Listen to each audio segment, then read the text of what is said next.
All right. Welcome everyone to the quarterly. Recording in progress. Welcome again to the quarterly West Hill Community Association meeting. We're really glad that you're here, whether you're joining on the Zoom call, watching via Facebook, checking in later. Thank you for tuning in into what's going on in our community. This is our first quarterly of 2022, so Happy New Year. And yeah, let's get it started with community reports. And then we've got a couple really interesting presentations after the community reports. So Rebecca Berry, do you have something for the Skyway Coalition?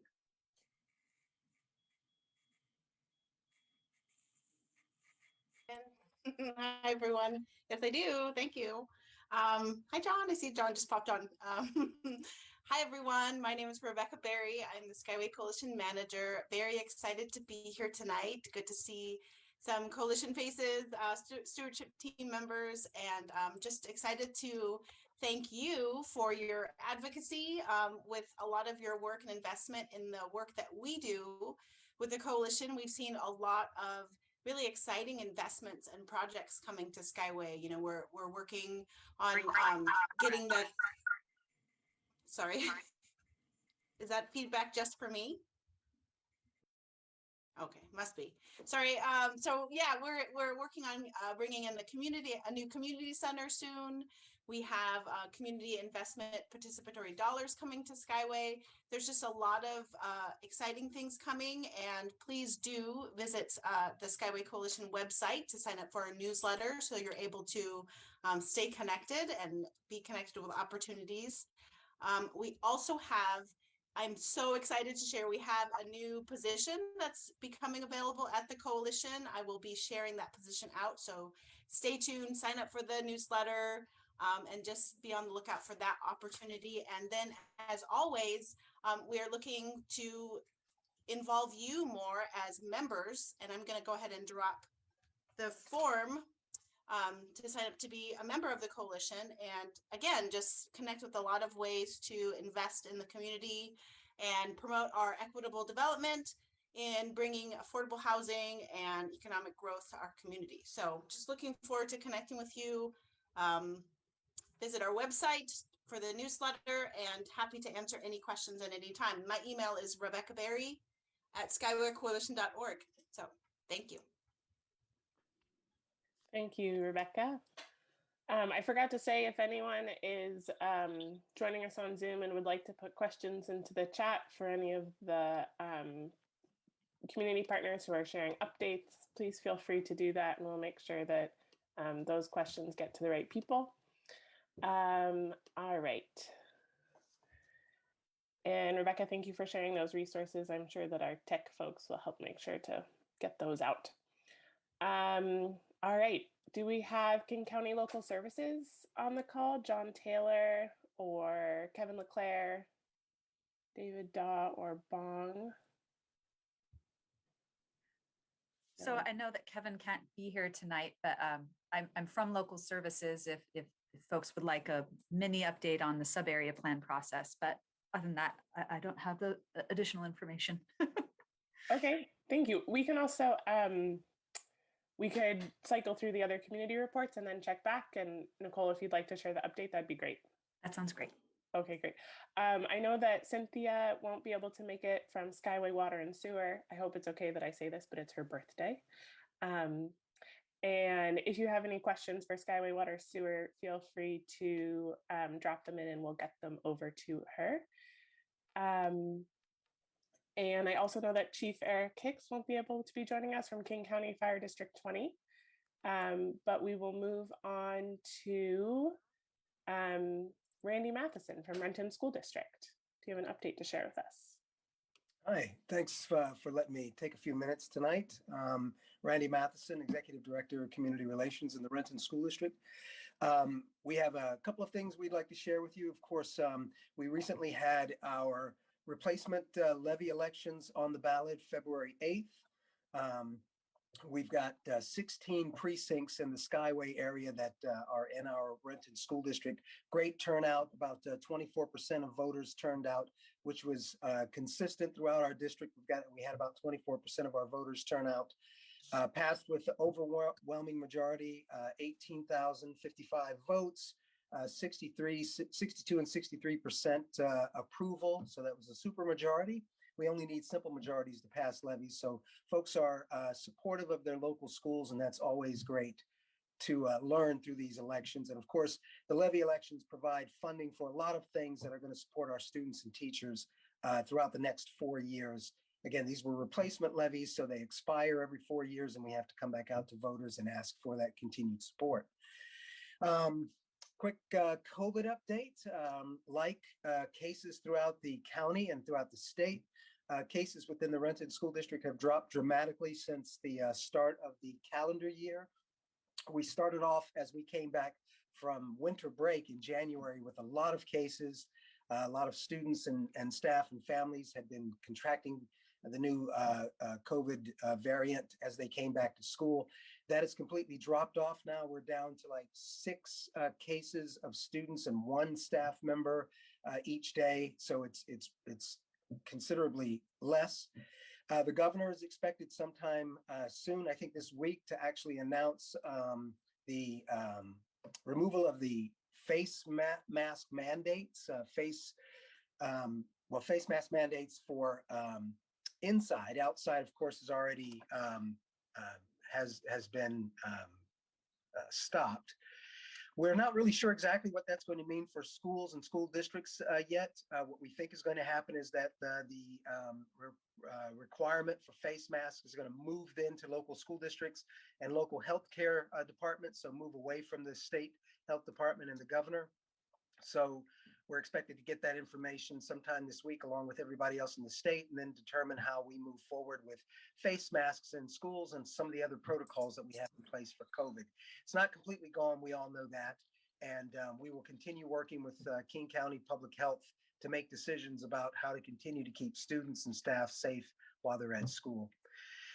One other update, we've got lots of construction projects going on at some of our larger schools, Lindbergh, Hazen, and Renton High School. These are construction projects approved by voters in November 2019.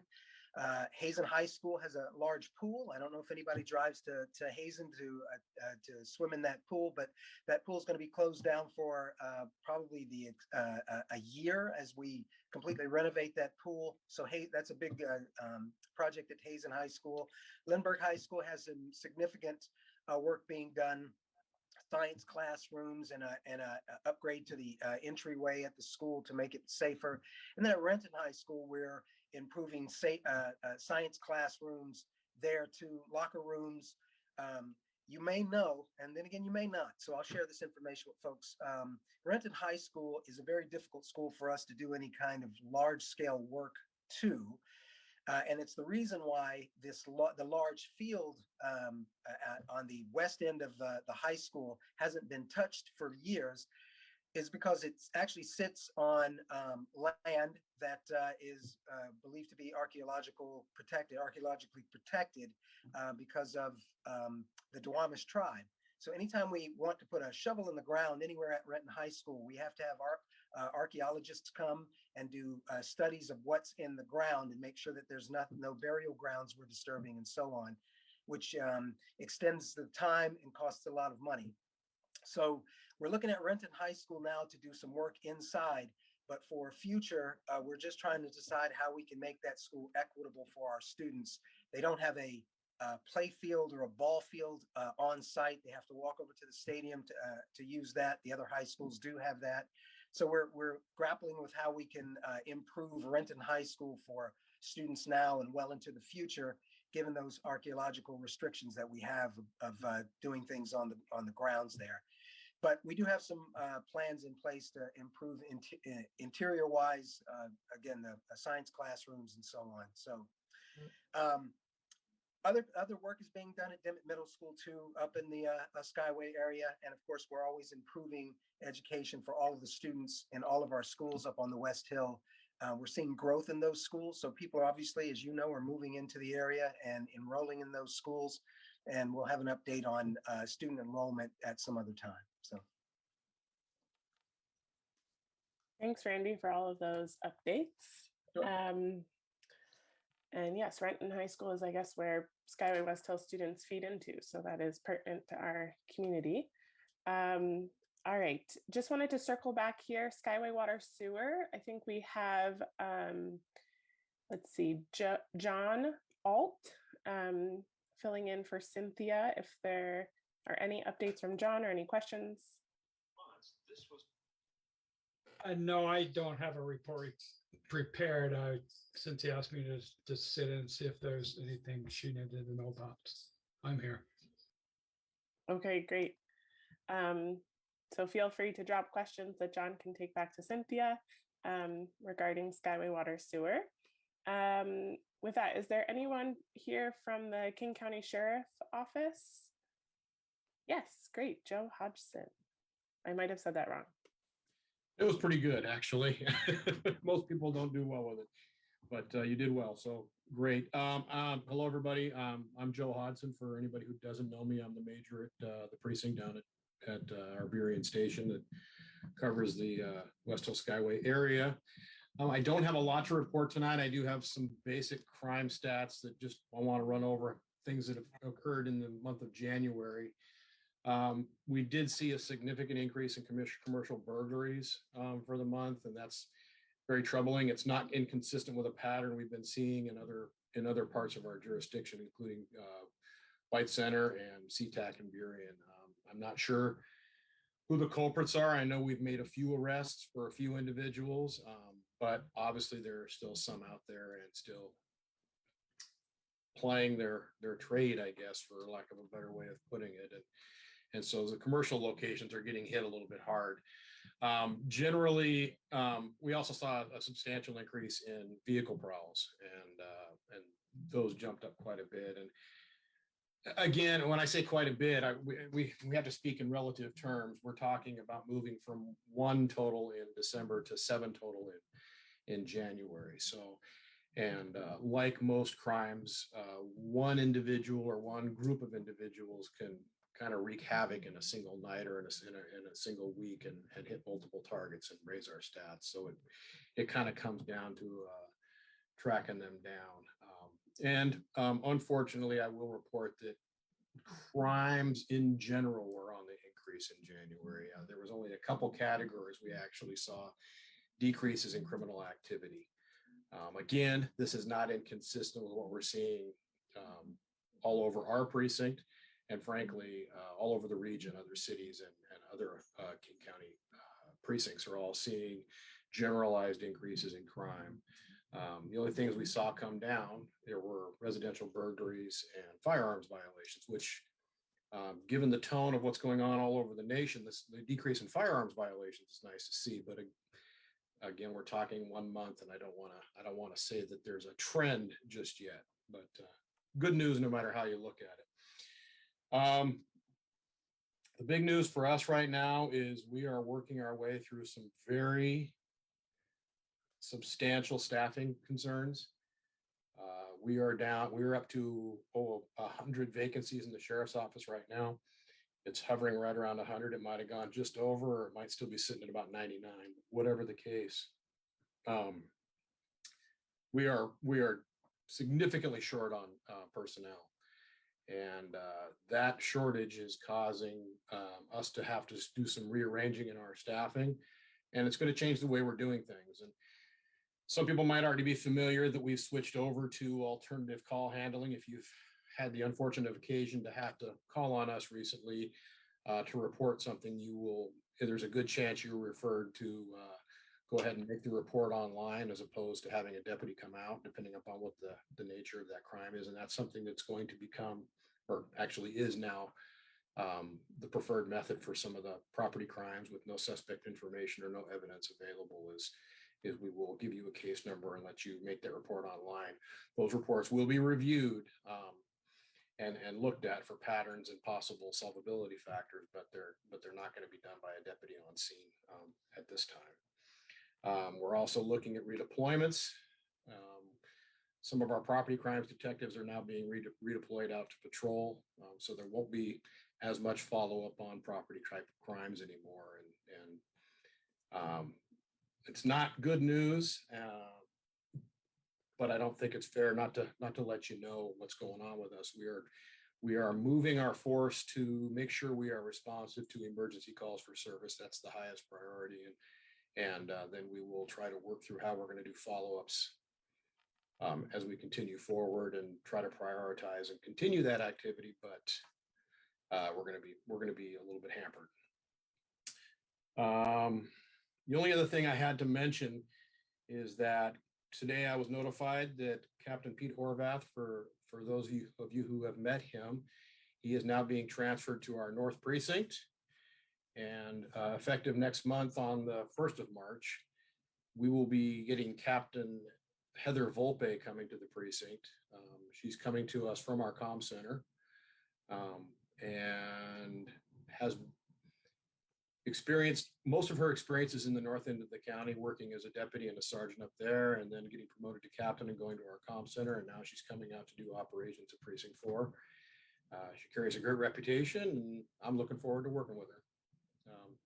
That's about all I have, unless anybody has any questions.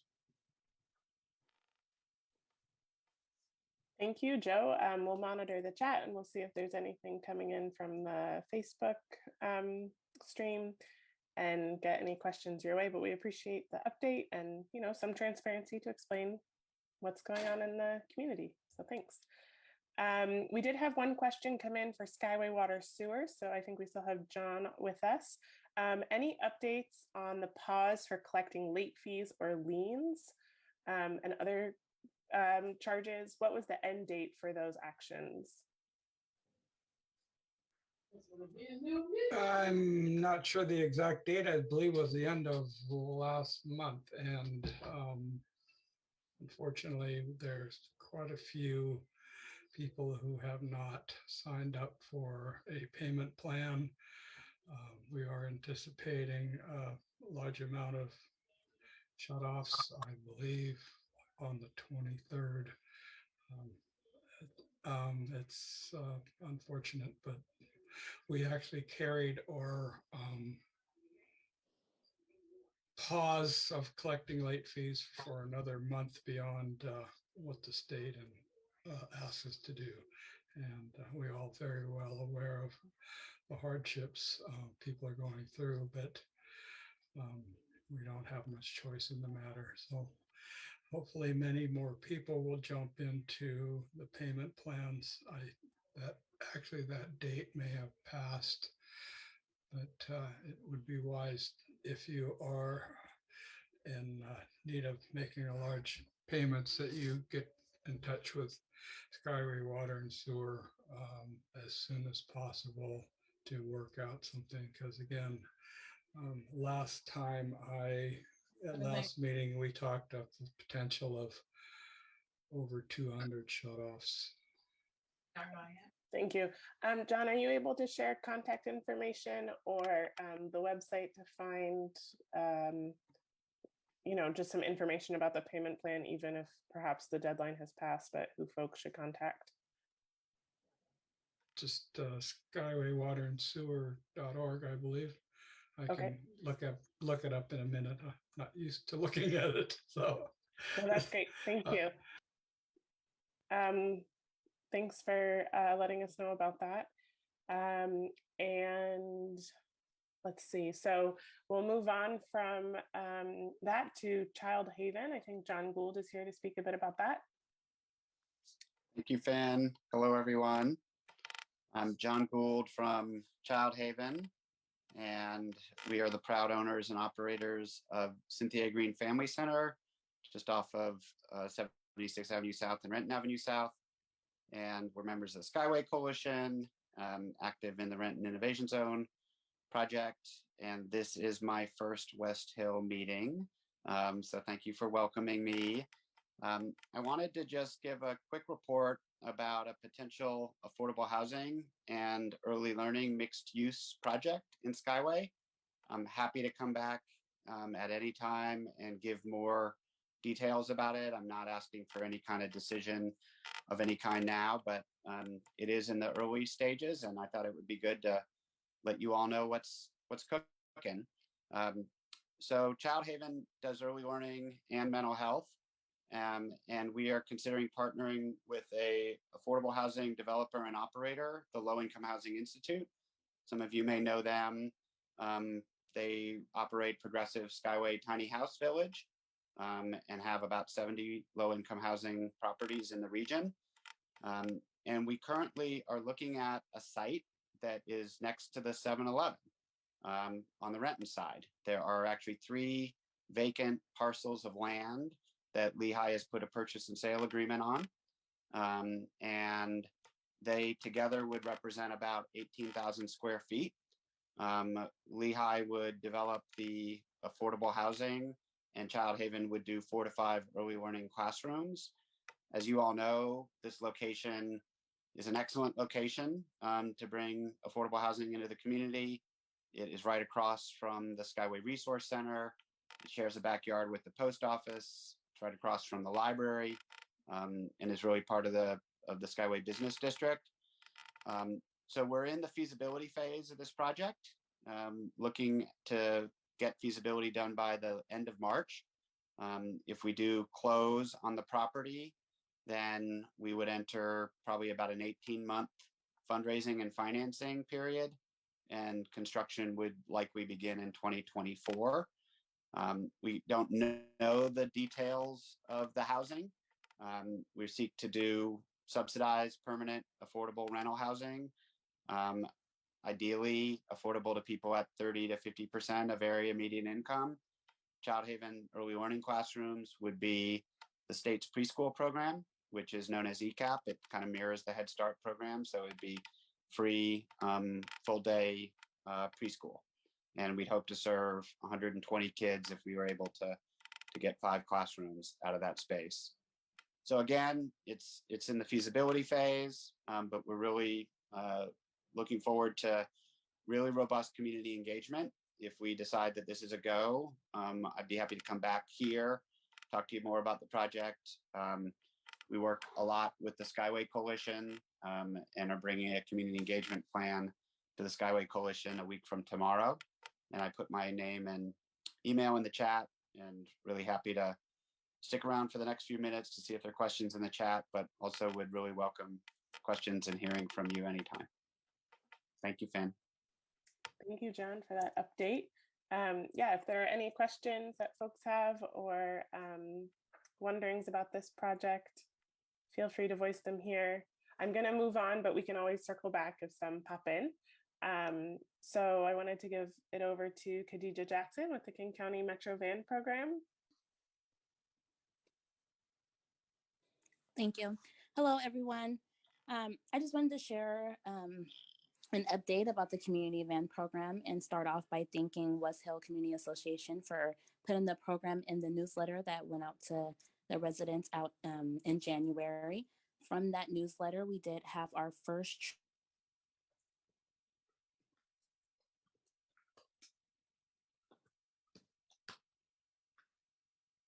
and was returned in good condition, and it was a great trip. And so with that being said, we also have an upcoming trip to the Skyway Resource Center on February 25th. So we have a volunteer driver who's available to drive, and there's also a flyer that is out. I can also drop it in the chat for others to share on their networks that can. But just trying to gain riders to reach out to me and book a ride to get to the Resource Center on the 25th and also get vaccines. And as we're continuing on with doing more trips, we're still looking for volunteer drivers. And so if you know anyone who's interested, please share them my contact information. And lastly, I would like to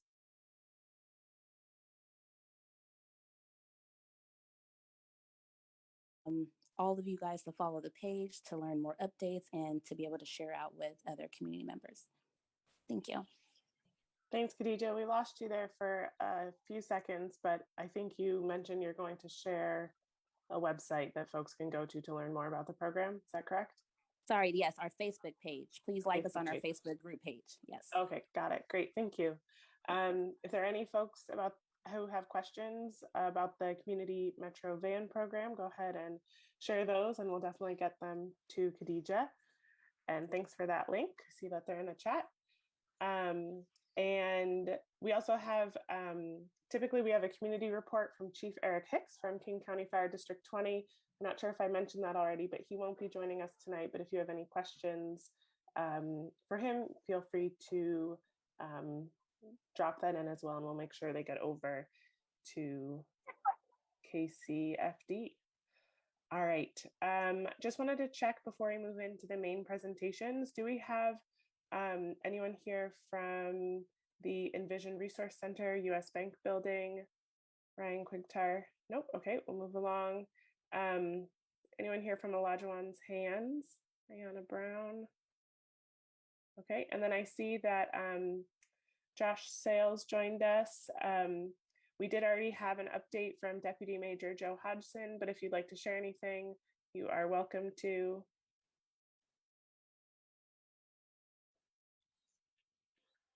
I don't really have too many updates. Obviously, hoping that we get out of this winter sooner than later as March approaches. Hopefully, it gets a little bit warmer. The Skyway walks will be starting back up, so I will be having that together. So you will see more of a footbeat patrol along the local businesses up to the grocery outlet, like I did a lot last year. So that is upcoming. Me and Miss Ayana will probably start working on some things for some ideas that I have coming up here in the next couple of months for some community projects. We're also interviewing for our community resource officer because we do not have Scott Duggan anymore. I don't know if you guys are aware of that. He's retired. So we're looking to fill that position however we can. We're in an interview process right now. Obviously, they'll work very closely with me and along with other community organizations to do partnerships with some programs and things like that. So I will keep you guys updated on that. Thank you. All right, so we've gone through the community reports that I have here on the agenda. Is there anyone else who has a community report that was not able to share yet before we move into the main presentations?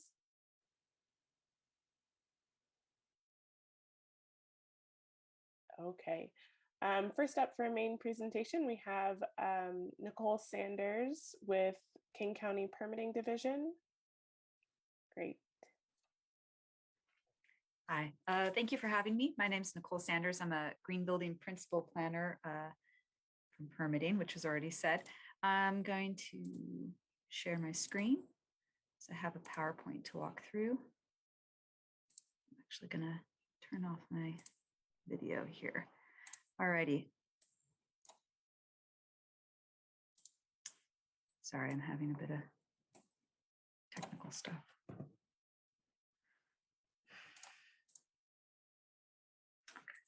All right, we're gonna fix this.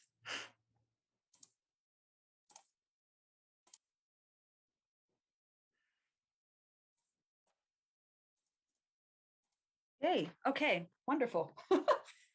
So I'm here today to present on 3 topics. An affordable housing rebate for installing electric vehicle or EV charging equipment, whether to require mitigation of greenhouse gases for larger projects, and whether to require new fossil fuel facilities to provide financial coverage from potential impacts. These are all topics we're doing research on, and we wanted to let folks know that this research is ongoing.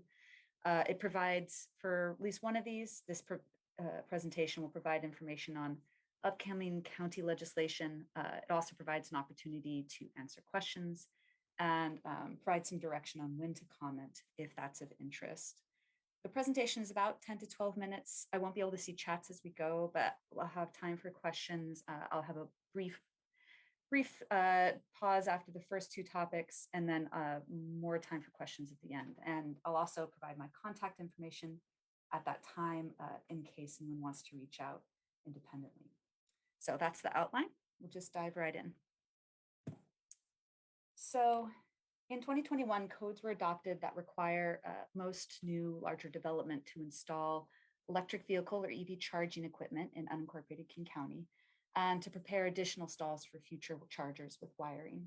This helps us to plan ahead as we expect EVs to become increasingly common. In 2022, the King County Council asked us to research a possible rebate for affordable housing developments to offset the cost of complying with EV charging requirements. The funding is not certain, but it is a future possibility. And since affordable housing is a regional issue of interest, we're letting people know this research is occurring in case local community associations or residents want to comment or know more. The research will be going through which types of affordable housing developments the rebate should apply for, the cost of such a program to the county, potential outside funding sources, and protocols of what to do if rebate requests exceed the available funds in any given year. This is the basics of this research report. I'm going to do one more topic and then I'll take questions on both. Another research project we're doing right now is around greenhouse gas project mitigation. In 2022, County Council asked us to research whether we should require larger projects to mitigate greenhouse gases. In this case, mitigate probably means either absolute emission reduction requirements or requiring developers to purchase offsets or credits toward their emissions, which is essentially paying someone else to pollute less. For context, this research request came out of comprehensive plan updates being conducted in 2019 and 2020. And then since then, two things have really gotten underway in terms of state legislation. The first of these is the Climate Commitment Act, passed in the state last year, which sets emissions reductions and a carbon cap and trade program, essentially, for entities emitting over 25,000 metric tons per year, which is estimated to address 75% of emissions from these large emitters. Additionally, this act preempts or essentially blocks a local government, such as the county, from requiring those emitters to reduce their greenhouse gas emissions more, because the state law is theoretically already taking care of that. And this law, I'll say real quick, is scheduled to go into effect in 2023. In addition to this legislation, there's also a governor's directive called the Greenhouse Gas Assessment for Projects, which is looking at a similar program starting at an even lower threshold, or those emitting over 10,000 metric tons a year. So even more of the state's overall emissions in this arena are being addressed. Given the schedules issued by the state for these two items, we probably won't know how well these are working programmatically until 2024 or 2025. So amid this flurry of activity, we are recommending to council that we not pursue legislation at this time on this topic, but instead wait to see until the dust settles at the state level to see where we can be most effective on the other end. So those are the two kind of standalone research projects. Any questions on these two items? Okay. We can always come back to these as well. So this is the main topic I wanted to discuss. In 2022, Council asked us to research possible new fossil fuel facilities that could be built in the unincorporated area, their impacts on the county and community, and whether those fossil fuel industries have financial coverage for these impacts. Financial coverage means that they would have enough insurance or bonds, et cetera, to cover the full extent of their potential impacts. So our initial research direction is to understand what types of facilities are buildable in King County's unincorporated area and would fall under the county's permitting jurisdiction. After that, research the range of potential impacts and their costs, and then research if it's fairly certain those costs will be covered, or if that coverage is indeterminate, or are we unsure about the coverage level to the extent that we'd want to require more financial coverage from this hypothetical developer. We were also asked to look at specific potential impacts, including water pollution and oil spills, air emissions, brownfields, and then explosion and fire. So to walk through this conversation, I'll discuss first which facilities we narrowed down to, where those facilities may be built, and what their potential impacts might be. Okay, so facilities that could be built in the unincorporated area and fall under county permitting, we have an oil terminal, an LNG plant, or a plant that produces liquefied natural gas, and a plant that generates electricity from burning natural gas. Two of these are classified as fossil fuel facilities in King County Code. I will note this category does not include electricity generation. The gas electricity plant in King County Code is classified as a non-hydroelectric generation facility, which is a lot of words to basically mean things that create electricity that aren't dams or renewables. In terms of where these can be built, the oil terminal and LNG plant have to be developed within an industrial zone. In contrast, non-hydroelectric generation facilities can be developed within all zones. This is partially because there are some unusual but important uses that could fall into this definition, like a backup generator building for a hospital might be in this group. These still require a special use permit though. They have to cross some additional hurdles to get permitted. And then two, although they can be built in all zones, there might be issues doing that in reality, often because a lot of zones have really small property areas, and these really need larger areas for development. I'll also note that there are no existing facilities of these types in King County currently. In fact, PSC has about 9 gas electricity plants in the state, and none of them to date have been located in King County. But we still want to be prepared on this, even though the probability of these getting built in King County is fairly low. Okay, so that covers what could be built. Let's discuss impacts. Across the categories we were asked to review, we don't think water pollution and air emissions require additional financial coverage based on our research. So those are checked off here. However, brownfields and the possibility of fire or explosion are items that warrant a deeper dive. So for starter, brownfields refers to sites that have contamination or are believed to have contamination that typically require assessment or cleanup before they can be redeveloped. This is not a huge risk for gas, electricity, and LNG plants, but it is a risk for oil terminals. Both at the state and national level, liability or responsibility for cleanup of a property stays with the property owner or the operator long term. So that reduces the risk to the public on this item. But those risks might increase if the property owner goes bankrupt. There is a hazardous substances tax at the state that could potentially help fund cleanup, though there is some uncertainty with the degree or amount of coverage. Because the risks are in some ways lower and there may be other avenues to address brownfields, we are currently looking to require a decommissioning plan for new oil facilities, where they'd have to list the hazardous products used or generated on site, list the range of potential spill volumes, and list costs for third-party cleanup. Requiring this plan may influence the substances brought on site, how they are handled, and may influence required mitigations when these projects undergo environmental review prior to their development. The other item we're thinking of addressing has to do with the risk of explosion and fire. This also is not a huge risk for gas electricity plants. It is somewhat more of a risk for LNG and oil terminals, but it is an item we would like all 3 facility types to address. The risk of a fire that also leads to an explosion is low overall, as these incidents are pretty rare, but they have occurred in the past at different locations globally. So we want to be prepared. Incidents can lead to injuries. They can lead to mortalities, like property damage. The highest damage to people and structures tend to be concentrated at the facility itself and in the immediate site area. But sometimes from quite a distance away, you can still get windows that crack. You can get roofing tiles that get blown off, cladding that comes off the side of the house. And the cumulative impacts can get very expensive, especially when they're combined with something like having to rebuild a plant or a part of a plant because the facilities have been damaged. So even explosions that have had very low injury levels have resulted in property damage that we want to make sure is that an operator would have the funds to cover.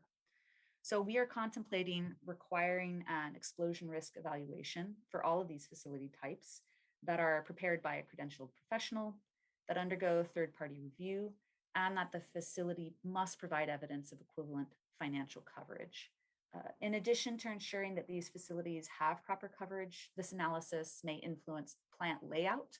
It can influence materials handling in such a way that it ultimately also reduces the risk levels. So that's another reason we would like these facilities to undergo this type of advanced planning. So that's it on the new requirements. I do want to emphasize that the overall probability of these facilities getting built within King County is low, even very low. This is because land assembly challenges where there's probability that projects would have to assemble multiple pieces of land to get enough space for development, which increases costs. And then already land costs are very high in King County compared to other areas. It's often cheaper for builders of these type of facilities to buy land that is not as expensive as King County. There are a lot of existing site and development restrictions in current code that developers would face here that they wouldn't face elsewhere. And then existing development patterns and other planned developments indicate low chances of such facilities located in county. Again, this refers to the existing PSE thermal electricity plants where they don't have any located in King County. And then even the LNG proposal that's been undergoing some scrutiny in Tacoma. If that's getting built there, the probability of one getting built, relatively close to there is also unlikely. So low probability, maybe very low probability of these facilities getting built, but it's of course better to be prepared. And then two, King County codes not infrequently can influence codes adopted elsewhere in the state. So we're also really mindful that this can help set a best practice for these types of facilities.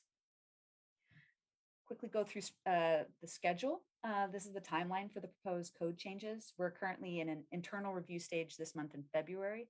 We plan to take the ordinance out to public comment on March 30th for 3 weeks. We wanted to give folks a chance to learn about this item in advance of that comment. If any folks have questions, we can answer them over email or here tonight. That way, there's a lot of hopefully time for input. Then after the public comment finishes mid-April, we'll revise materials April to June and then transmit to County Council on June 30th, at which time the council will review the ordinance and decide if they wish to pursue action on this item. So that's all the prepared materials. I'm happy to answer questions or go back also, because I know we spent most of the time of this presentation on this bigger topic.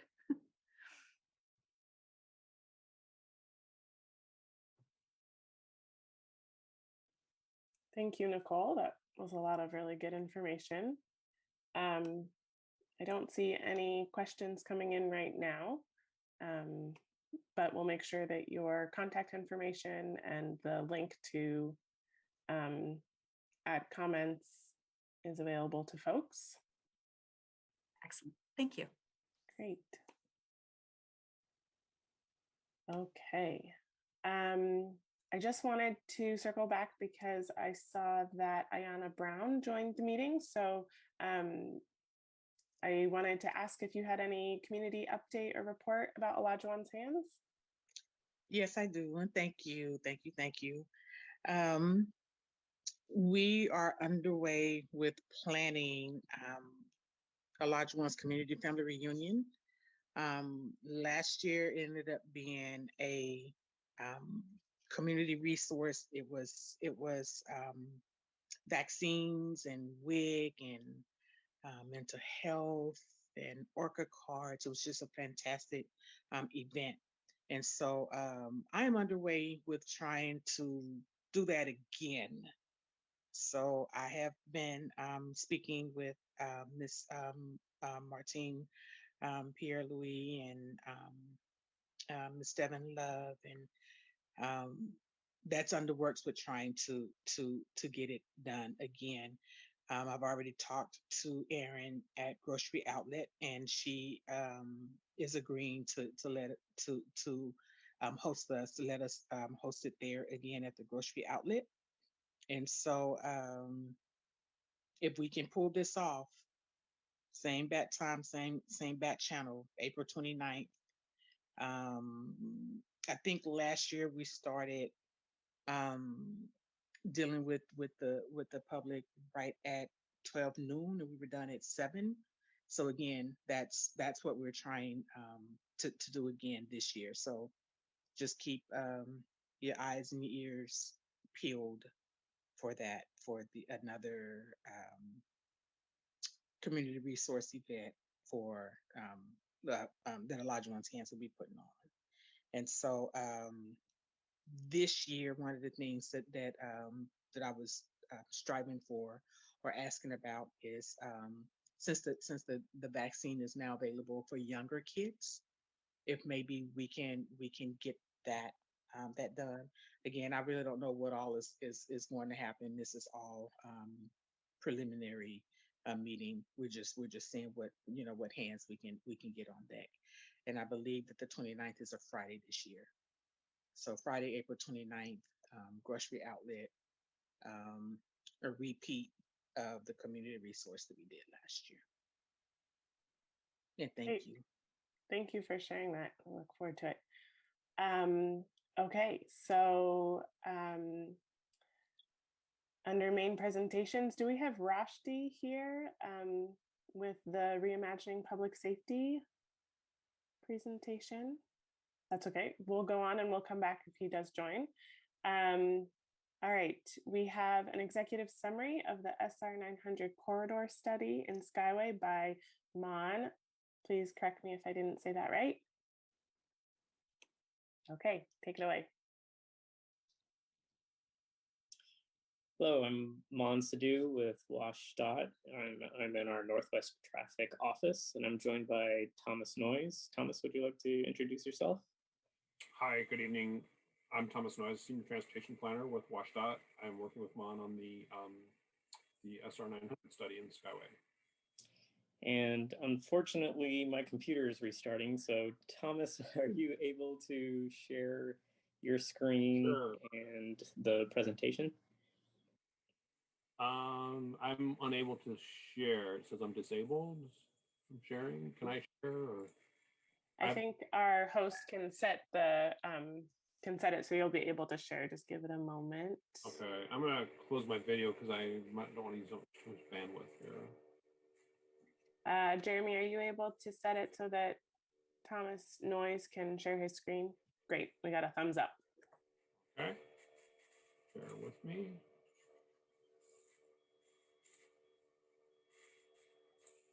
Can everyone see my presentation now? Yes. Good.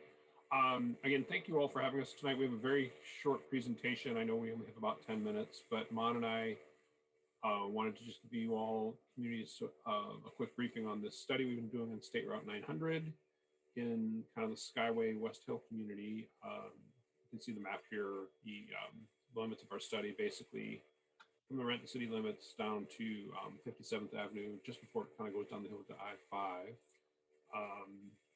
Going to the next slide here, trying to go to slideshow. Sorry, bear with me.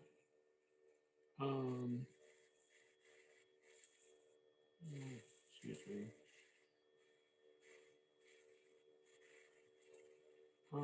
Sorry, I'm having a problem here. Yeah, maybe hit escape there, Thomas, and just go back to the okay. Sorry. So just a quick overview on our background of our study, the engagement we did with the community, and then the focus really primarily wanted to just share with you all the recommendations and what we're doing in the proposals for this section of State Route 900 and the next steps in this process.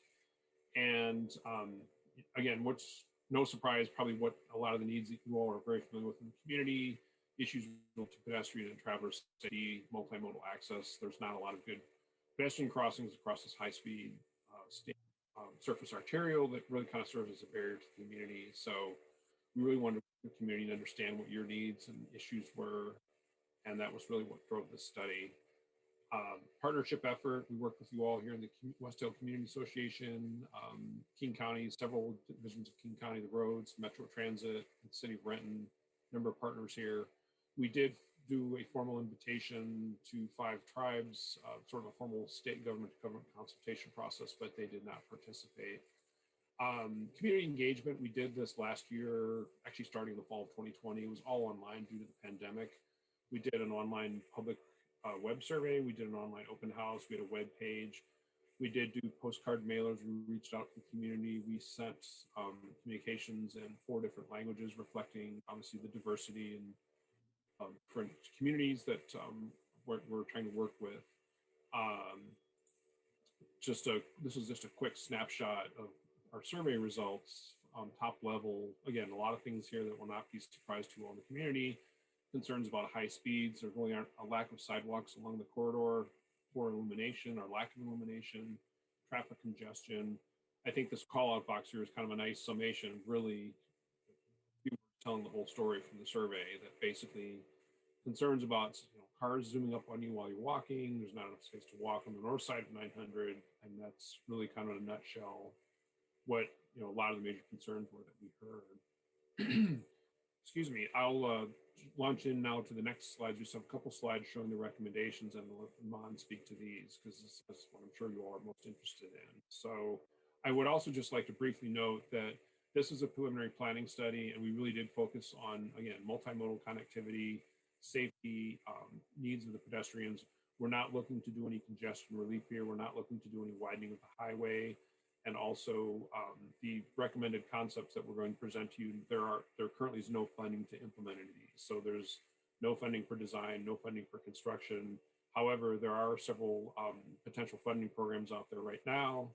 And we have worked with Senator Saldana's office about potentially funding ongoing design to continue into construction. So there's some potential promise that we may get funding to keep things moving ahead, but just to be clear, there's currently no funding for construction. So with this next slide, I will turn over to you, Maan. This is the first recommended section. Thank you, Thomas. So what we have in the next couple of slides here are the State Route 900 corridor broken up into 4 segments. And we've got the segment from 57th to South 129th on the top, and then from South 129th to South 133rd on the bottom here. And what this is illustrating is a completion of sidewalk on State Route 900 on both sides. And that sidewalk width we are identifying as a 10-foot sidewalk path, so that both pedestrians and folks who choose to roll to community markets or to the bus stops, they can do so. We're also identifying pedestrian scale illumination for those times when it's dark outside. And then also we're incorporating landscape features to help give that driver environment that you're in a more residential area. As we move to the intersection of South 129th, we're identifying improvements for ADA accessibility at that location as well. Next slide, Thomas. At the intersection of 133rd, on the top half of the slide here, we are identifying and recommending a new traffic signal, and that will do 2 things. One, it will help correct a history of angle crashes that have been observed at this intersection involving drivers making an eastbound left turn to northbound South 133rd Street being struck by westbound SR 900 drivers. And this will also provide pedestrian connectivity north-south. So folks walking down South 133rd coming to State Route 900, they'll be able to cross to the south side of SR 900. On the bottom half of the slide, the notable item on this slide is the addition of a signalized pedestrian crossing in the vicinity of the Creston Point Apartments. So there's a bus stop in the eastbound direction of SR 900 at Creston Point Apartments. The signalized pedestrian crossing will help facilitate the movement of folks from that bus stop to the residences that are on the north side of SR 900 for the folks who are living up South 135th and beyond. Next slide, please. So in addition to completing full sidewalk facilities on SR 900 from the previous slide concepts, we're also recommending a roundabout, multi-lane roundabout at the South 129th Street intersection. And this is going to do a few things. One is help address the concern of speed on the corridor. Currently, State Route 900 operates as a higher speed facility. And one of the strategies to help reduce speed, operator speed, is roundabouts, because you're physically putting a feature in the roadway that will induce driver slowing. The second thing that this will do is help provide better access to and from the community markets at the 129th intersection. So for folks who are at the convenience store on the northeast quadrant, if they want to go back east to South 129th, they can essentially exit to the roundabout on South 129th, basically make a U-turn through the roundabout, and then head back east. Likewise, for folks who are at the convenience store in the south east quadrant, if they want to go to I-5, they can make the right turn to South 129th, go through the roundabout, make a left turn, and then head back north up to I-5. To support pedestrian connectivity at the intersection, we're also identifying rectangular rapid flashing beacons. So these are very brilliant, and as the name implies, rapidly flashing beacons to capture driver attention and to help reinforce that driver stopping behavior for pedestrians who are wanting to cross at 129th here. Next slide, please.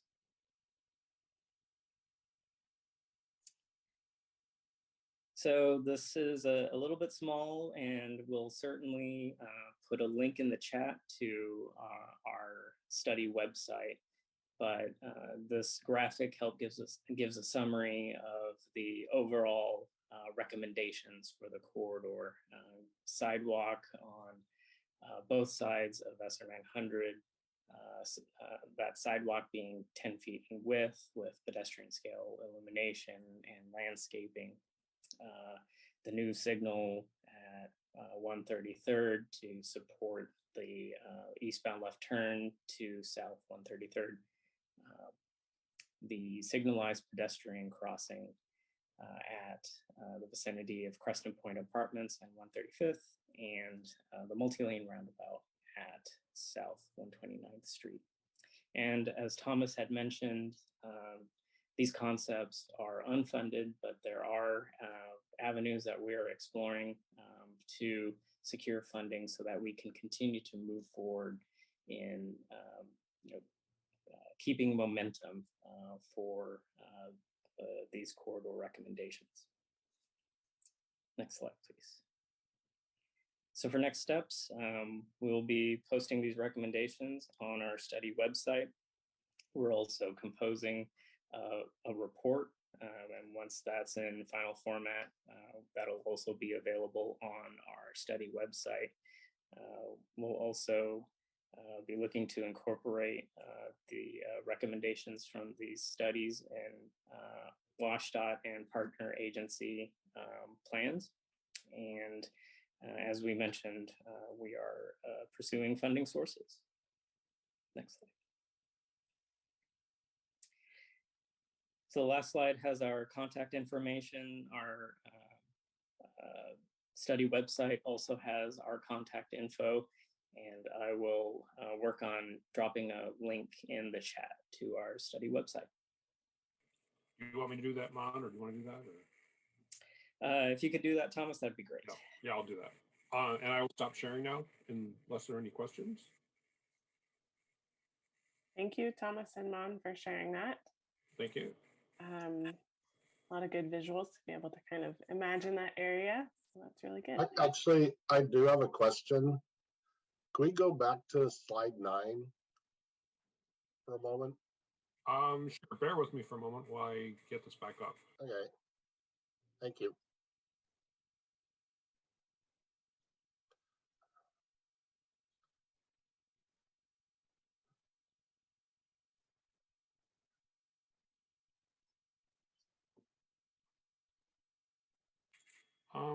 I seem to have lost my share connection here. Is there something I need to do? You should still be able to see the share screen button down at the bottom.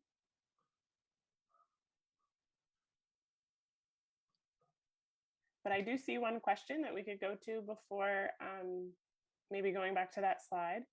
Sunnie Park has asked, are you planning on adding any bus routes along the SR 900 corridor? If potential fundings come through, what potential expected timeline for implementation? Go ahead, Thomas. Oh, sorry, man. I was just going to speak to it briefly. Again, Metro Transit is the transit provider for service along the corridor. This is a high density transit route already with the routes 100, 101, Renton to Seattle commuter services. I don't think we got into a lot of detailed discussions with them about future transit service levels. And again, the focus of this study is really near term. So we're looking at operational and near term low cost investment improvements to, again, primarily address pedestrian access and safety. I think Metro Connects is their long range plan. I'm not familiar with what their future plans are for service along this corridor, but we did not really address specifically new levels of transit service on the corridor beyond what's in Metro's plans. But maybe, Maan, you could add some other context that I missed. All right. No, I think that's a comprehensive answer. We've been coordinating with King County Metro, exploring potential alternatives for stop placement or additions along the corridor for additional stop placement. Otherwise, the Metro Connects plan would be the latest available information on any potential future route planning. As far as implementation for the recommended strategies, the most optimistic timeframe, if we were to be funded, would be construction starting in 2024. Again, that's the most optimistic timeframe. I'd say biggest hurdle is funding and finding those various funding sources. And so as we come across grant opportunities, we will be pursuing those at various levels. My question on this is, the Allentown Bridge is closed right now, and that's a recent change, and I don't know when I love this idea, this would be part of my commute, but currently semis are coming north on 900 and turning west on 129th. And they're also coming south on 900 and turning west on 129th, going down to the transfer yard. Mm-hmm. I'd love this idea, but I don't know when that bridge is going to get repaired. This would not work. I love it because the semis are already blocking traffic, especially the ones that are coming south and trying to turn right, because that corner, it's not wide enough to make that corner. And then this roundabout, there's no way a combination truck could make that turn. All right, so the roundabout as it's shown is conceptual level. There's definitely refinement that would happen in the design phase, and we would definitely ensure that combination trucks, box trucks, all the way up to the larger, what we call WB67s, the trucks with the 67-foot long semi-trailer would be accommodated for all movements in this roundabout. So for the southbound to westbound movement, southbound in this picture, southbound SR 900 to westbound South 129th, certainly that will be a tight radius, but that's that is a highlight corner that we will need to address in design to make sure that those trucks that are coming from I-5 that need to make that turn, that they can make it. And so that's something that will be highlighted and verified through our design process, and then before we even get to construction. Are you concerned, not as an individual, but also as WSDOT, as the weight of the trucks going over that bridge? Because over I-5, because there are weight limits on it, and we're seeing, fully loaded semis lined up on top of it. That, there's no way that all of them are underweight. That bridge has got to be stressed. Well, I would have to check back with folks who are more familiar with structural issues than I am. I'm more of a traffic guy. So I'm glad you highlighted that, and we'll have to get our heads together and see what the issues are that are preventing trucks from continuing across I-5 on that bridge. Thank you. We also had another for us though, and definitely appreciate that. And I just wanted to also note that with this roundabout concept, and again, as Maan has indicated, this is conceptual at this point. The buses that are using this corridor are metro buses. A lot of them are articulated buses, so they're fairly long wheelbases as well. So the final roundabout design would be designed to accommodate presumably all vehicles, again, trucks as well as buses. And we will work with Metro Transit and with freight interests as we proceed into the design process. And then there is one other question from Darlene, and I think one of your slides might show this well, but will there be any signal lights on 129th? So it depends on how things are phased with the recommended strategies. For example, if sidewalks are implemented before the roundabout, there will still be the signalized intersection in place as it is today, but with improvements to improve pedestrian connectivity. If we're fully funded for the entirety of the SR 900 recommended strategies, then the roundabout will also be in place along with the other strategies that we showed.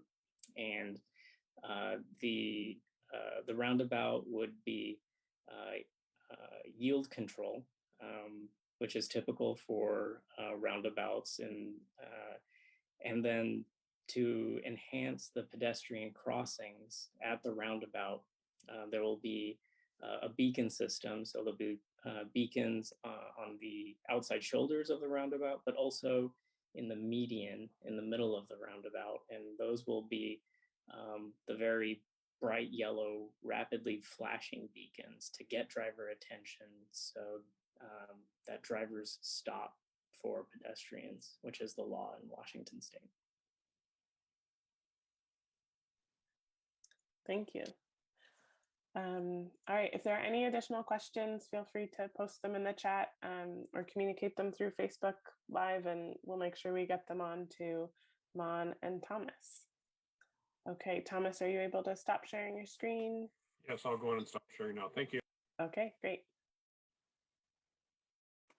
Okay, moving along, we've got Yasmeen Perez from King County Department of Community and Human Services. Awesome, thank you. Hey everyone, I'm Yasmeen Perez. I work with the Department of Community and Human Services on equitable development and anti-displacement, and I'm also leading the Skyway $5 million Fund for Affordable Housing RFP process. And I'm joined tonight by Valerie Kendall. I see you just turned your video on, as well as Joanna Armstrong. Joanna Armstrong and I are going to do a quick presentation. Joanna, do you want to introduce yourself quickly before I share my screen? Good evening, everyone. My name is Joanna Armstrong. I use she, her pronouns, and I am the RFP coordinator for this funding opportunity. And Jim Gayton, who is the head of the contracting and procurement team at Department of Community and Human Services, is here too. Great. So there's plenty of us if you have questions. We do have some slides. Finn, am I able to share my screen? Yes, Jeremy, could you just make sure? There we go. Okay.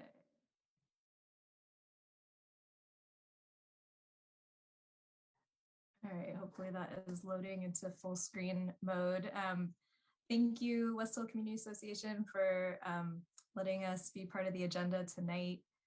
We are here to share some information about a new funding opportunity through King County Department of Community and Human Services. The Skyway $5 million Fund for Affordable Housing request for proposals was released on January 19th. So we're here to share a little bit about it. This is sort of an abridged version of information we shared at the info sessions for the RFP. So there are video recordings of the full info session and access to the slides that you can find online at the same location as where you can find the RFP. So I'm going to put that in the chat really quick. And if you have any questions, hopefully we'll have time to answer questions tonight as well. So what is this fund about? The purpose of this fund is to invest $5 million to support equitable, community-driven, affordable housing development located in the Skyway West Hill neighborhood. The fund is a result of years of community organizing. Skyway advocates worked with Councilmember Zahalai to secure $5 million from the 2021-2022 Housing and Community Development Biennial Budget. And this funding is the first county investment in affordable housing in Skyway West Hill in over a decade. The primary objectives of the fund are to invest in new affordable housing that can serve Skyway West Hill residents who are vulnerable to displacement and community members who have already been displaced.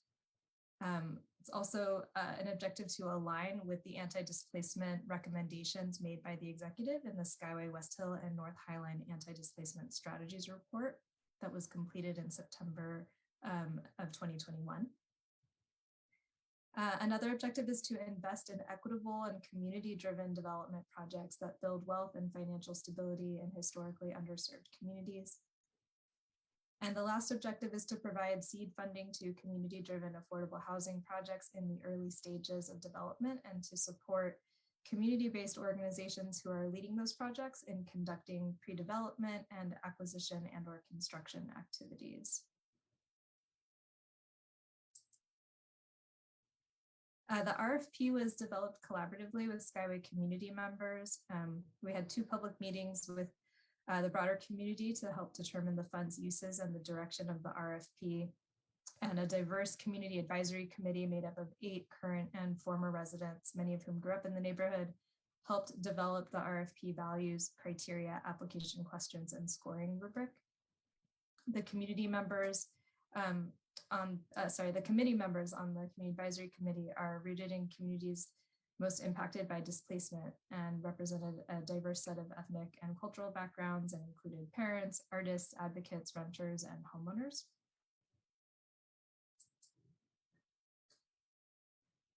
So the RFP is intended for applicants and projects that align with the RFP values. These values were created by the Community Advisory Committee, and we won't have time to go through each one in detail tonight, but they're listed here on the slide, and they are detailed in the RFP guidelines document.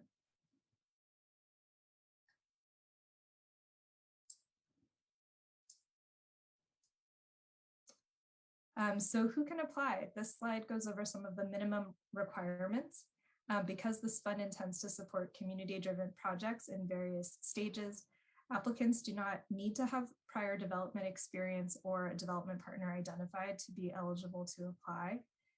They also don't need to have a site identified or have site control in order to apply.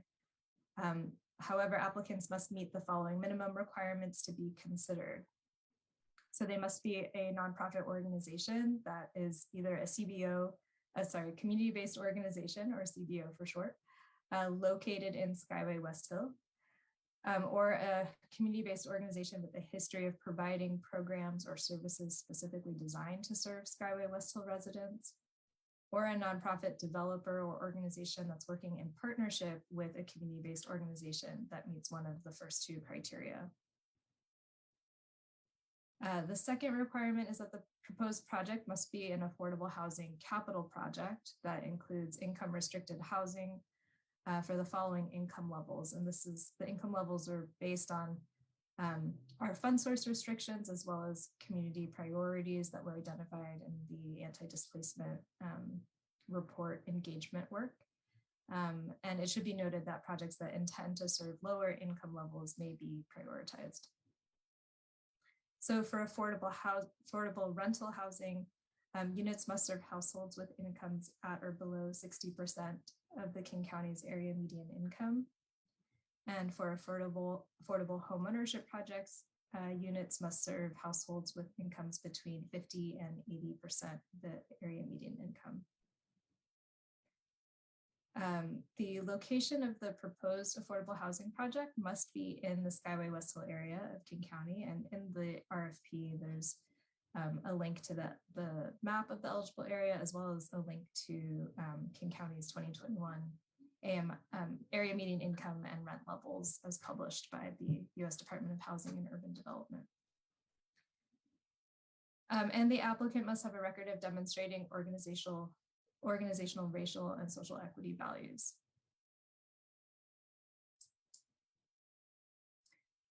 In summary, we're looking for applicants that meet the minimum requirements and also have strong ties to Skyway West Hill and are aligned with the RFP values, have a clear and compelling affordable housing project concept, have capacity to carry out the near-term project work, and can describe how they would use the funds to further their project.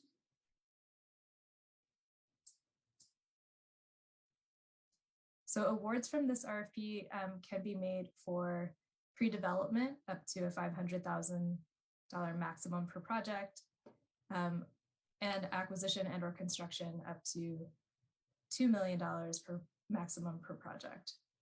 Applicants can apply for one use or for both pre-development and acquisition and or construction for a maximum of $2.5 million per project.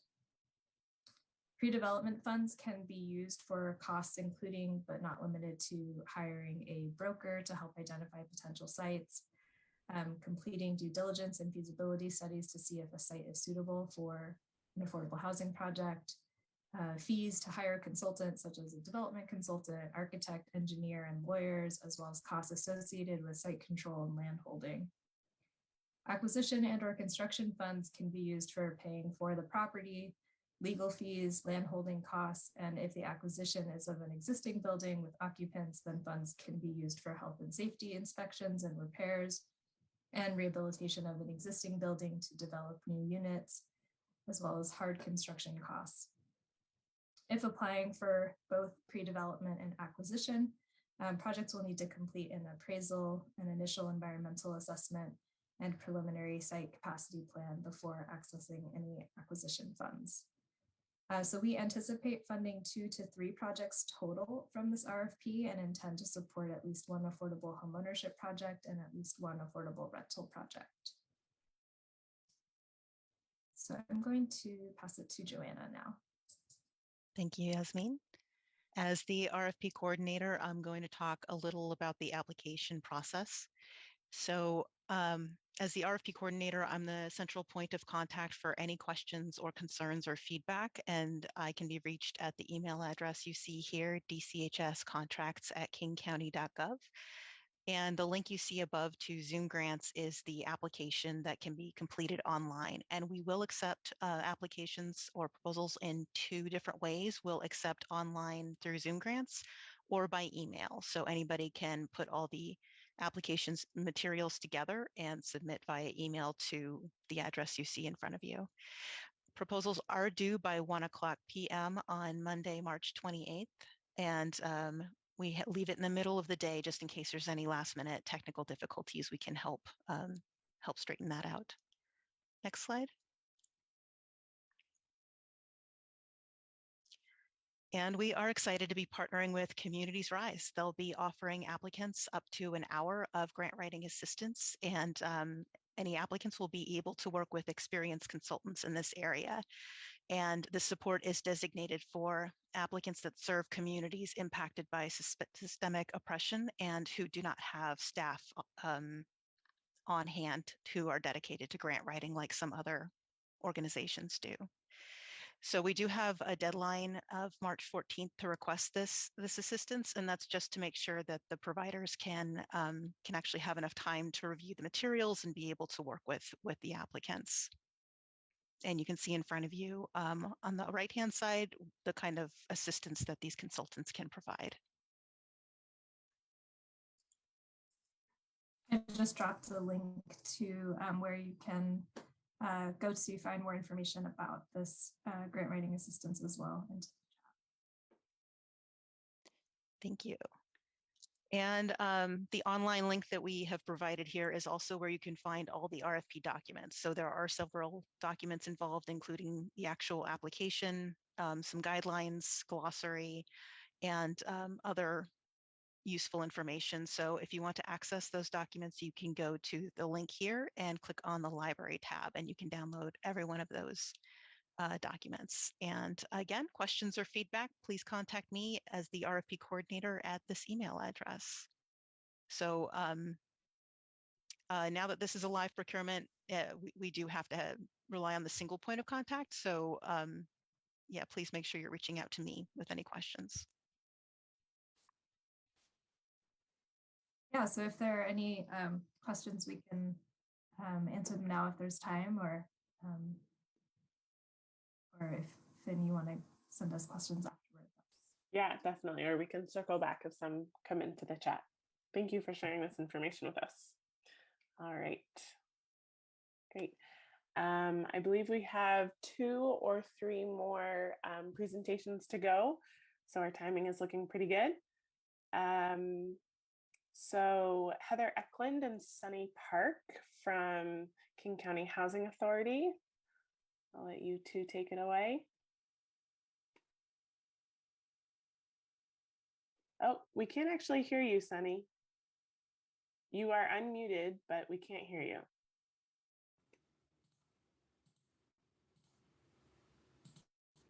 Can you hear me now? Yes, we can. Sorry. Thank you. Yeah. Hi, everyone. My name is Sunnie, and I'm a development manager at King County Housing Authority. And I'm here today with my colleague, Heather Eklund, to introduce you to a weatherization program that we provide in our jurisdiction. Since this is our first WHCA meeting we are presenting, so I wanted to give you a quick introduction of King County Housing Authority. We are a public agency independent from King County governing body. We provide various types of rental housing and assistance in 34 cities in King County, supporting over 22,000 households, except in the city limit of Seattle and Renton. King County Housing Authority owns, manages, and operates over 100 properties across the county. Some of the assistance we provide, for example, are Section 8 vouchers for low-income households and Veterans Affairs Supportive Housing, housing choice vouchers for homeless veterans and their families. In the Skyway West Hill neighborhood in recent years, we have been working with several community organizations like RISP and WHCA on Skyway Resource Center project at the former US Bank site, providing technical support related to development and construction. We also own and operate one property, Aspen Ridge, in Skyway West Hill neighborhood. So now I'll pass it to Heather, who will give a presentation on the weatherization program, which is one of the main operations that King County Housing Authority provide to help low-income homeowners and renters reduce their energy costs. Go ahead. Hi, my name is Heather Eklund. I am the Weatherization Program Manager at the King County Housing Authority. We run the low-income weatherization program that's been in place since the late 70s, but obviously has evolved over the years to accommodate new technology and other benefits. And I'm going to talk a little about the types of homes we serve, the income qualifications, the application process, and what we do for our clients. Okay, so the types of homes that we serve are single family. It's going to be either site built or mobile homes. We do both kinds of homes, and they're going to be either owner or renter occupied. We also do multifamily housing that is typically housing authority or some sort of nonprofit housing provider. We also do private owners, as you can see, is italicized there, just because of the fact that for housing authority and nonprofit owned properties, they track the income eligibility of their tenants because there's some sort of subsidy that's attached to that unit that the tenant lives in. With privately owned properties, it's not that we can't serve them, it's just that they're a little more difficult to prove their income eligibility to participate within the program. The income qualification, in the single family homes, as I said, they can be owner or a rental. They can be owner occupied or a rental property. But when we're qualifying the single family home, it is only the tenant's income or the owner living in the home. It's their income that we're looking at. So we're not looking at the private owner of a single family rental. We're not evaluating their income. It's just the people that live there within that household. For duplexes, we can qualify half, like so one of the two units. Only one of them has to be income eligible, and the other unit can be not, of a higher income or can be occupied by the owner, and we can serve the entire duplex with weatherization.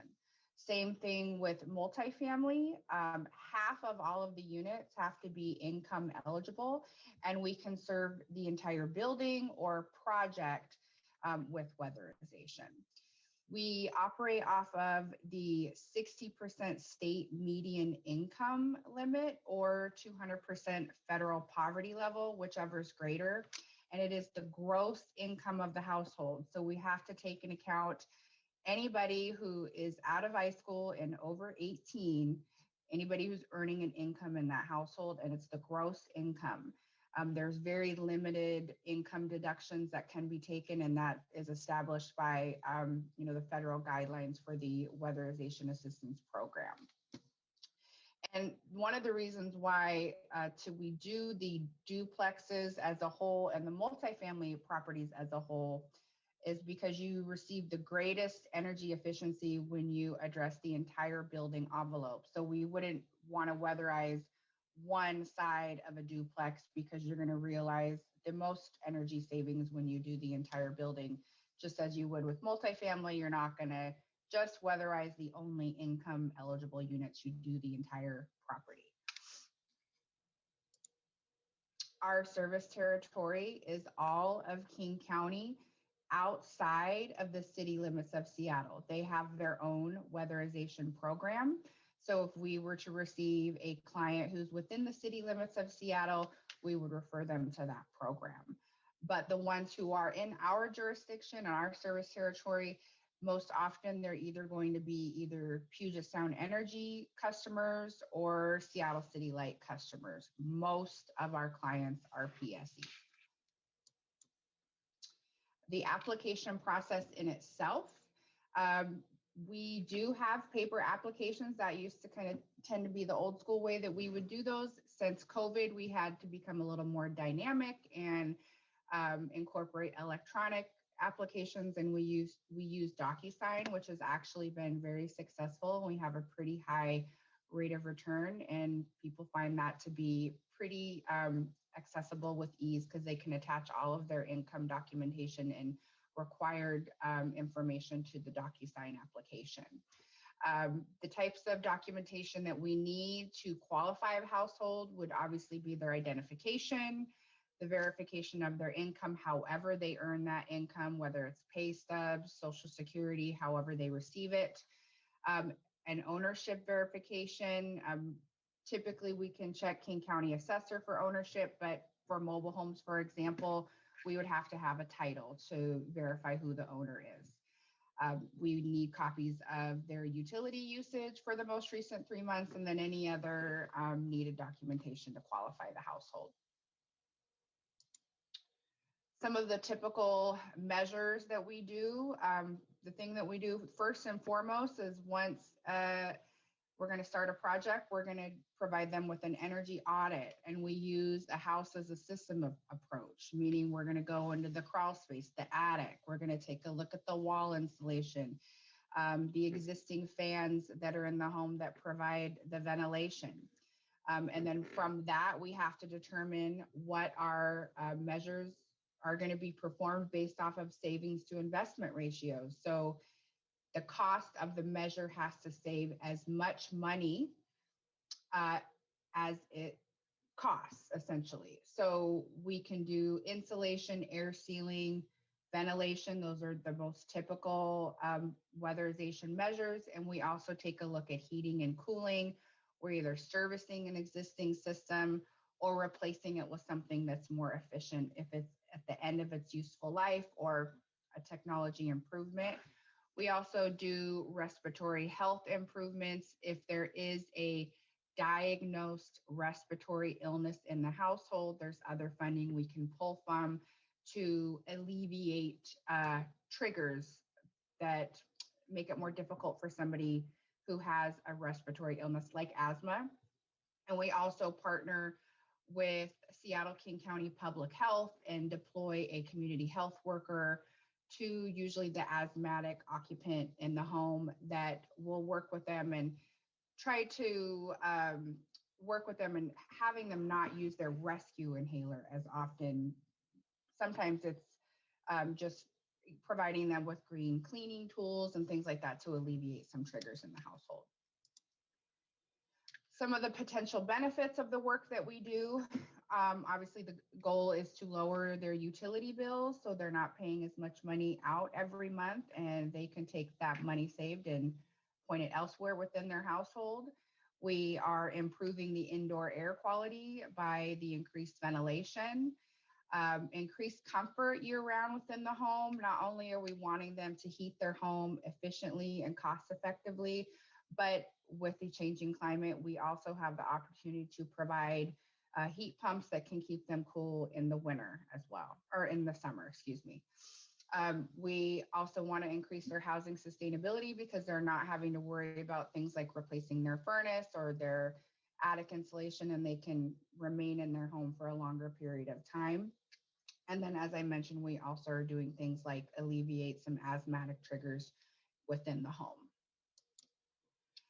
The cost coverage of this program, we're basically entirely grant funded.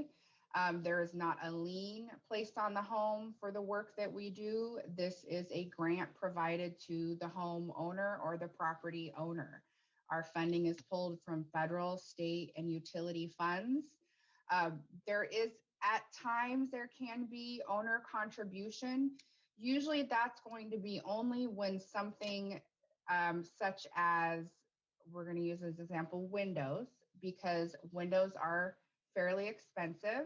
And as I said, they have to save as much money every year as they cost. And windows typically don't always do that because they are so expensive.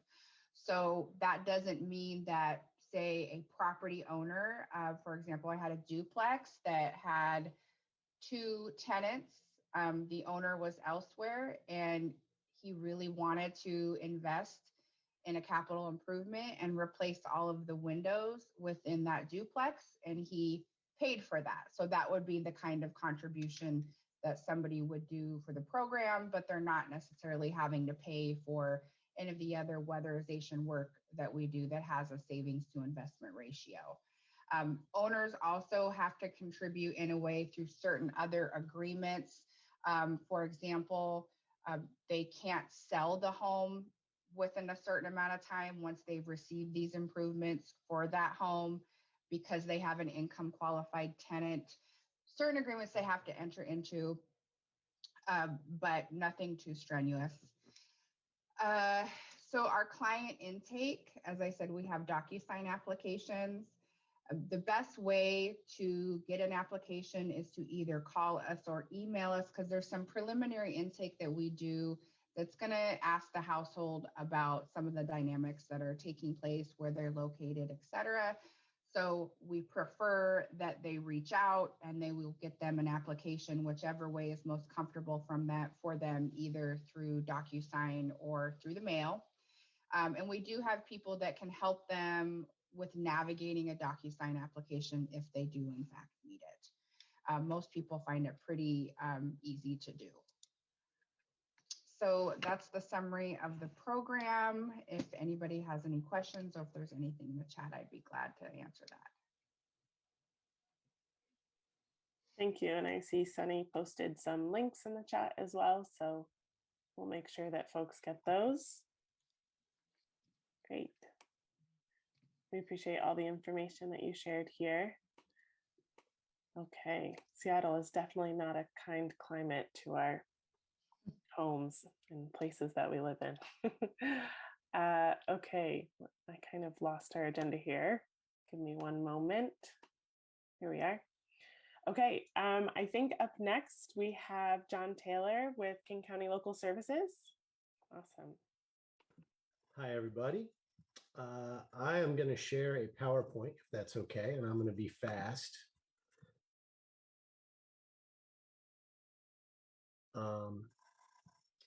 If you would give me presenting privileges, that would be awesome. I think they were just given to you. Go ahead and try again. Got it. All right.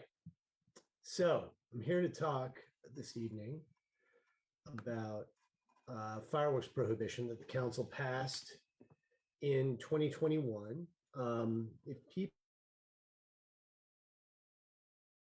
remember back to the July 4th of 2019, we had two really tragic fires in unincorporated King County. And let me just take a step back. John Taylor, Director of the Department of Local Services for King County. So we're your local government in unincorporated King County. And on that July, we had a really tragic fire in White Center where fireworks caught a house on fire. A carport had spread to the house, and an elderly gentleman who was living inside perished, as did their dog. And in Fairwood, we had an apartment fire, and we had a woman perish in that fire as well, same night. In the wake of that, the King County Council, led by Councilmember McDermott, in collaboration with County Executive, drafted and passed a fireworks ordinance. And it was adopted last year. It goes into effect this year, and it prohibits the use of personal fireworks, and it'll basically, there'll be no more fireworks stands in unincorporated King County. It does still allow for public displays, so you can still go places and watch fireworks, but you just can't buy them and you can't set them off. So it goes into effect this 4th of July, but when the council passed it, they, trying to change my slide, there we go. They put a delay in the imposition of this for 1 year so that we could do education and outreach, and this is sort of the beginning of that. They also asked the Department of Local Services, us, to do a study on approaches to enforcement. So we both have criminal penalties and civil penalties for violating this. And, the first year, as I said, will be education, and the second year, so 4th of July of 2023, we would actually begin enforcing it. And one of the things that we've been wrestling with is how do we enforce it? When this was passed, there was concern amongst some council members about having sheriff's deputies going out and enforcing this and having situations escalate and unfortunate events ensuing. And they wanted us to evaluate whether we should be doing in-person enforcement with non-armed, non-police folks. And we've been kind of evaluating that, if we could use our code enforcement staff or fire marshals to do that work. And we're still trying to figure that out. There are complexities with that. What we're going to be recommending is probably a non-in-person system where if you were a resident and you saw people setting off lots of fireworks, you would call 911 and they would route your call to a voicemail box that we've established, or we will establish. You would leave all the details of that violation. And in this first year, the person would get a warning letter. And then next year on that first offense, they would get a warning letter, and then a second complaint would get them a citation. And they would always have an option to appeal a citation or a fine. We really decided that having our code enforcement staff or fire go out and do this work doesn't make sense. We're still kind of noodling on that, but that's sort of where we're leading right now. And we want to hear from the public if you have thoughts on that. So, please share them here. And if you have further thoughts, feel free to share them with me. I'll leave my email in the chat. So we're doing this outreach. We're going to begin a formal public comment period in March, where we're going to post a copy of the ordinance that we authorize these changes. And then in June, we will deliver a final recommended code change and a report to the council, kind of describing all the outreach we've done and our thinking around this. And then the council will act on that in time for this 4th of July. So that's really it. Mostly we just want to get out, let people know that this is coming. And if you have thoughts on that, the approach to enforcement that I just described, let me know. And you can do it now, or you can do it anytime you want to. And as I said, I'll put my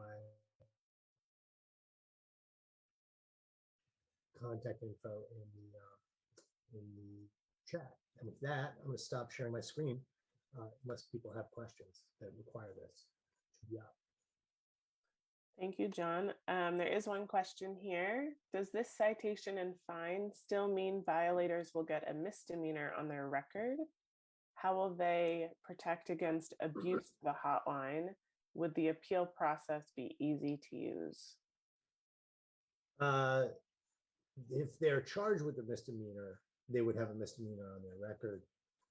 It could very well be that what they get is a civil penalty, and the appeal process will be very easy. And I think that the challenge with this approach to enforcement, with folks, is our ability for appeals to withstand a challenge will be based on the quality of the information we get from people when they make the initial call in. And I think we'll learn a lot about what we get in the first year when we're just giving out warning letters, because we'll get a sense for how much information we're getting from people when they call in, just accordingly. And we have a year, this first year, that is purely educational, to figure some of this out and make adjustments, which we will do. We're good at that. Okay. And then to clarify this question, can you get a misdemeanor if someone calls on you twice? You know what? I don't know the answer to that question.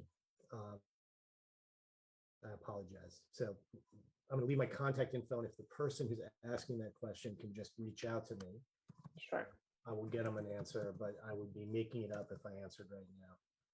And then I was just wondering, because I know that a lot of the kind of business parking lots or church parking lots are used by folks to set off fireworks, not at their own residence, just how that might be addressed for someone calling into the mailbox or something. Yeah, I think that if what we're going to want from the person is the physical location where the fireworks are being set off, and as much information as they can give us. And if they're setting them off in a business parking lot or a church parking lot, that is probably where the citation would go, or the warning letter would go in the first year. And it'll be probably pretty easy for them to prove that they weren't the ones setting it off. But it would create also an incentive for folks to really make it clear that people shouldn't be setting fireworks off on their property.